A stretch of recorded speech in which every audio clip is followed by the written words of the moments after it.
এবং সাক্ষ্য প্রমাণ আছে এবং সে এই মামলা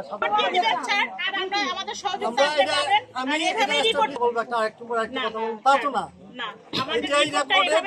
মনে করেন যে হ্যাঁ আমরা ঘটনা শুনছি, ঘটনা দেখছি, পুলিশ এখান থেকে কাম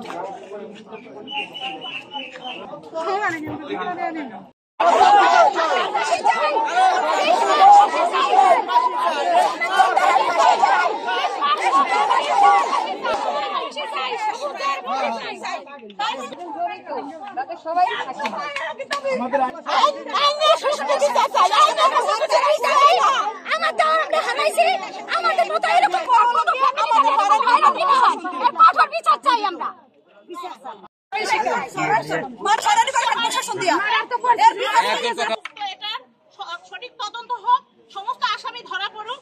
আর আমরা যারা দেশে এলাকায় আছে, আমাদের স্বজন হারাইছে, আমরা হয়রানি হতে চাই না। তারা উল্টা আমাদেরকে হয়রানি করতেছে। এই হয়রানি থেকে আমরা পরিত্রাণ চাচ্ছি। আর আমাদের সুস্থভাবে তদন্ত করে আসামিদেরকে দ্রুত ধরা হোক, এটা আমরা চাচ্ছি।